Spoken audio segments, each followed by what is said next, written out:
জঙ্গলের মধ্যে মধ্যে এরকম ভাঙা গাছ।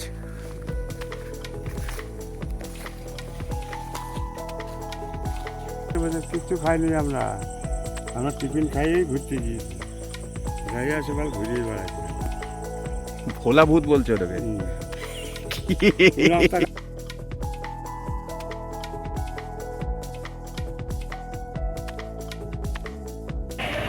এটা হলো রেস্টুরেন্টের বাইরের অঞ্চলটা। এখানে একটা বন্দে ভারতের মতো একটা রেস্টুরেন্ট, কোচ রেস্টুরেন্ট আছে, এর ভেতরে সিট আছে, লোকে বসে খেতে পারে। এটা নন। আজকে আর একটা উইকেন্ড, আর আজকে আমরা চললাম আর একটা গন্তব্য। এই গন্তব্যটা সম্বন্ধে আপনারা একটু পরেই বুঝতে পারবেন। থাম্বনেল আশা করি আপনারা দেখে নিয়েছেন কোথায় যাচ্ছি। এমন একটা মন্দির যার একটা ইতিহাস আছে, এবং সেই মন্দিরের উদ্দেশ্যে আজকে আমরা বাই রোড গাড়িতে করে যাব। তো আমার বন্ধু আসছে গাড়ি নিয়ে, এই গাড়িতে করে আমরা সেই মন্দিরে যাচ্ছি। চলুন তাহলে ভিডিওটা শুরু করা যাক। আমাদের জার্নি শুরু হয় ভিআইপি রোড থেকে। এবারে এই ভিআইপি রোড দিয়ে আমরা এয়ারপোর্ট 2.5 নম্বর হয়ে বেলঘরিয়া এক্সপ্রেসওয়ে দিয়ে আমরা কল্যাণী এক্সপ্রেসওয়েতে রিচ করছি।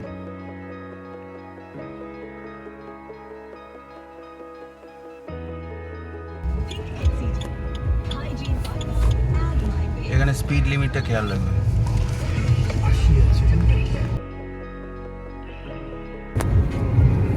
মধ্যম গ্রামের এটা বাইপাস। একটা ইম্পর্টেন্ট পয়েন্ট আপনাদের বলে দিই রিগার্ডিং কল্যাণী এক্সপ্রেসওয়ে, সেটা হলো কল্যাণী এক্সপ্রেসওয়েতে কিন্তু most places 80 kilometre per hour হচ্ছে স্পিড লিমিট। খেয়াল রাখবেন অনেক জায়গাতেই পুলিশ কিন্তু এই স্পিড চেকিং করে, এবার ক্যামেরায় ধরা পড়ে গেলে কিন্তু মোটা টাকার চালান কাটবে। প্রথম টোল প্লাজা, কিন্তু মানে কালেকশন শুরু হয়।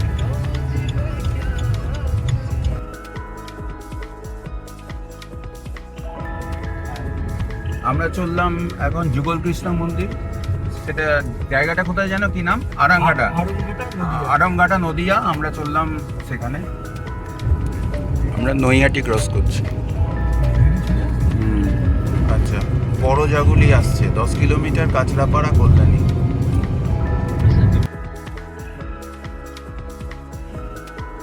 এইখানে একটু খেয়াল রাখবেন, এই বাঁ দিক দিয়ে যে রাস্তাটা সেটা কিন্তু ডাইরেক্টলি কাঁচরাপাড়া হয়ে বড়জাগুলির দিকে যাচ্ছে। আপনারা যদি এই ডান দিকের রাস্তাটা নিয়ে নেন তাহলে কিন্তু অনেক ঘুরপথ হয়ে আপনাকে আবার বড়জাগুলির দিকে আসতে হবে। এতে আপনার কিন্তু অনেক এক্সট্রা জার্নি হবে, প্লাস হয়রানিও বাড়তে পারে। সো এই জায়গাটা একটু খেয়াল রাখবেন।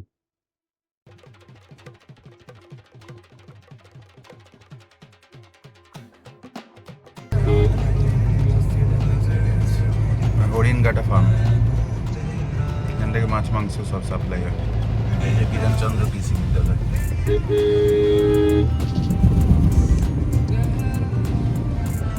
দেখুন বড়জাগুলির মোড়, এবার বাঁদিকে ঘুরতে হবে ফ্লাইওভারের নিচ থেকে।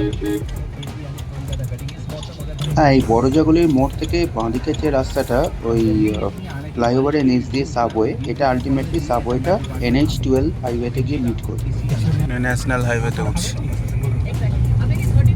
না একটু কিছু খেলে হতো, খিদে খিদে আসছে। এটা দিয়ে গেলে, সার্ভিস রোডটা দিয়ে গেলে এইমস পৌঁছে যাবে, কল্যাণী।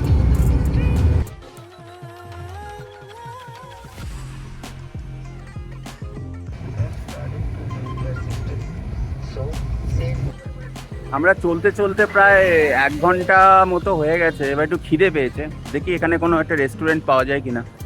ওই প্রথম যে টোল প্লাজা ওটা পেরিয়ে জাস্ট একটু এগিয়ে এসেছি, এখানে একটা খাবার জায়গা পেয়েছি, দেখি কেমন। 2 কন্যা বলে একটা রেস্টুরেন্ট আছে, জানি না কেমন, যাই ভেতরে গিয়ে বোঝা যাবে।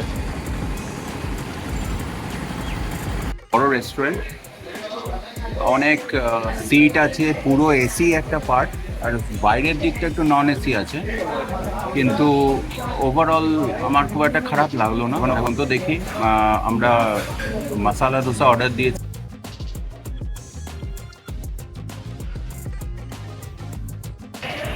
এটা হলো রেস্টুরেন্টের বাইরের অঞ্চলটা।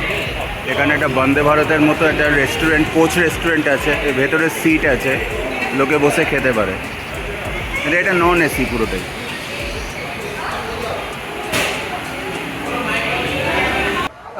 রেস্টুরেন্টের সম্বন্ধে আমার একটা ইমপ্রেশন, দেখতে খুব ভালো, নো ডাউট, ডেকোরেশন খুব ভালো। তো ধোসা নিয়েছিলাম, আমার খুব একটা পছন্দ হয়নি, সেরকম ফিলিংগুলো খুব কম কম ছিল, প্লাস টেস্টটাও ছিল না। প্লাস আমার বন্ধু লস্যি নিয়েছিল, সেটাও খুব একটা ভালো কীরকম মানে সেরকম ছিল না। কোয়ালিটি অ্যাভারেজ, কিন্তু হ্যাঁ আপনি এসি রেস্টুরেন্ট এখানে রাস্তার ওপর ভালো বলতে আপনি আসতে পারেন, একবার ট্রাই মারতে পারেন, বাট বিরাট কিছু রেকমেন্ডেড নয়।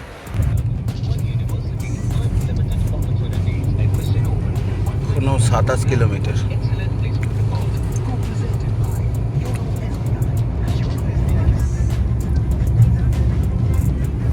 বাঁদিকে গেলে চাকদা।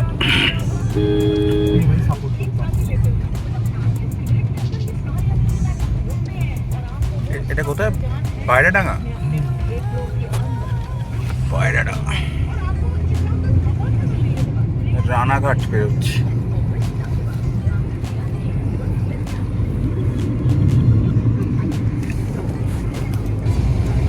এটা কোথাও বাঁ দিকের ওই রোডটা কিনা?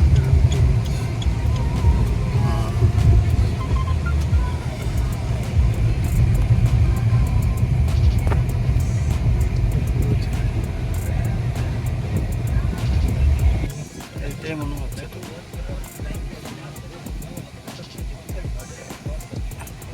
ওই ভদ্রলোকের জিজ্ঞেস করো তো, তোমার দিকে তো উইন্ডো করছে। চুরিপাড়ার মোড়টা কি এটা? ঠিক আছে, ওখানে গিয়ে জিজ্ঞাসা করবেন, না চিনলে বলে দেবেন। আচ্ছা, থ্যাংক ইউ। বাঁ দিক দিয়ে চুরিপাড়া, 60 টার্ন লেফট।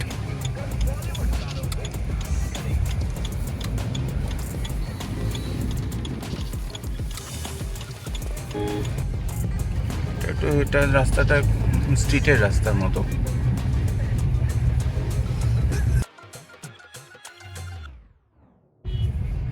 ওটা রেলের ওভারব্রিজ আছে একটা, ওই দেখো। এই রানাঘাট থেকে আরাঙ্গাটার যে রাস্তাটা, সেটা সরু হলেও চারপাশে বিরাট জঙ্গলের মধ্যে দিয়ে আমরা যাই, এবং রাস্তাটা খুব দৃষ্টিনন্দন, খুব এনজয় করবেন আপনি। কোনো 1.3 কিলোমিটার দেখাচ্ছে।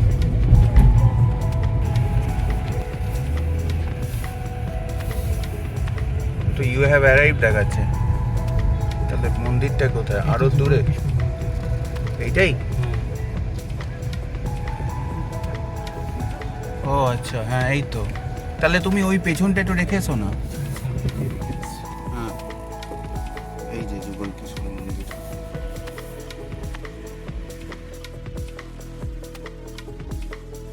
একটা জিনিস বলে রাখি, এই মন্দিরের পাশে যে মেলাটা আপনারা দেখলেন, এটা কিন্তু জামাই ষষ্ঠীর সময় হয়। তো আমরা জামাই ষষ্ঠীর কয়েকদিন আগে গিয়েছিলাম বলে মেলাটা তখনও পুরোপুরি অ্যারেঞ্জ হয়নি। আমরা ঢুকে গেছি মন্দির প্রাঙ্গণে।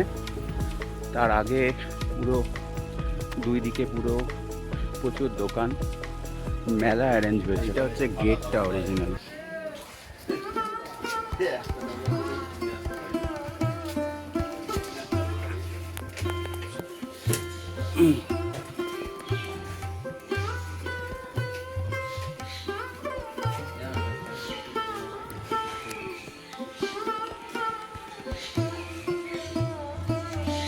এটা অশ্বত্থ গাছ।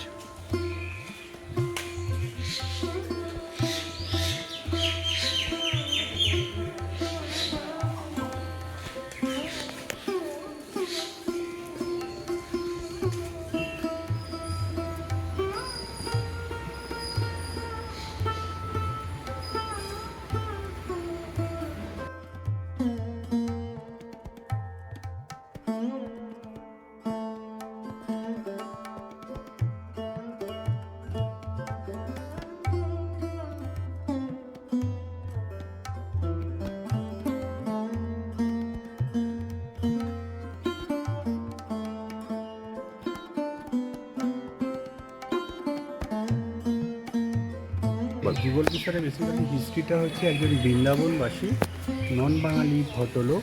উনি বৃন্দাবন থেকে স্বপ্নাদেশে ঠাকুরের পুজো করবে বলে একটা জায়গা খুঁজছিল। তো উনি স্নান করতে যাচ্ছিলেন, স্বপ্নাদেশে প্রথম ওই কৃষ্ণ ঠাকুরের মূর্তিটা পায় জলের তলা থেকে, এনে প্রতিষ্ঠা করে পুজো করছিল। তারপরে বেশ কিছুদিন পর রাজা কৃষ্ণচন্দ্রের কাছে সেই খবরটা যায়। রাজা কৃষ্ণচন্দ্র তো আবার একটা স্বপ্নাদেশ পায়, এবং সঙ্গে সঙ্গে ওই পুরোহিত ঠাকুর একই স্বপ্নাদেশ পায় যে এখানে কৃষ্ণ একা আছে, তার রাধিকাকে চাই। কৃষ্ণচন্দ্র নিজেও জানতো না তার ঘরের ভিতরে একটা রাধিকা আছে কোষ্ঠীপাথরে। আচ্ছা। সেইখান থেকে রাধিকাকে নিয়ে আসা হয়। সেই রাধিকাকে আনার সময় খুব জাঁকজমক করে আনা হয়। আর এই পুরো মন্দিরটা রাজা কৃষ্ণচন্দ্রের তৈরি করা। এর আগে এই মন্দিরটা ছিল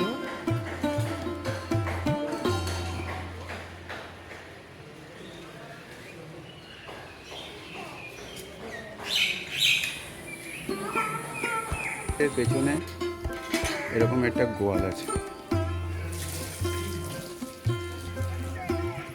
মন্দিরের পেছনে এটা হচ্ছে চুনি নদী।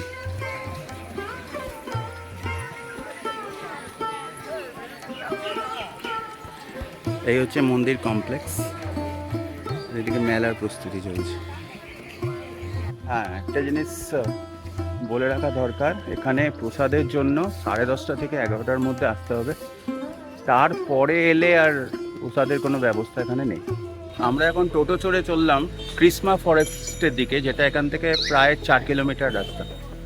গিয়ে দেখি সেখানে কেমন লাগে। শুনেছি ওখানে একটা বার্ড স্যাংচুয়ারি টাইপের কিছু আছে, গিয়ে দেখলেই বোঝা যাবে। চলুন আমাদের সাথে।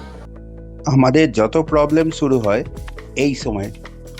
আমরা যুগল কৃষ্ণ বা যুগল কিশোর মন্দির থেকে জাস্ট বেরিয়ে আমরা যখনই এই বার্ড স্যাংচুয়ারির দিকে যাচ্ছি, সেখানে যে বড় জঙ্গলের কথা বললাম, এই জঙ্গলটা অনেক একর জুড়ে বিস্তৃত, প্রচুর বড় জঙ্গল।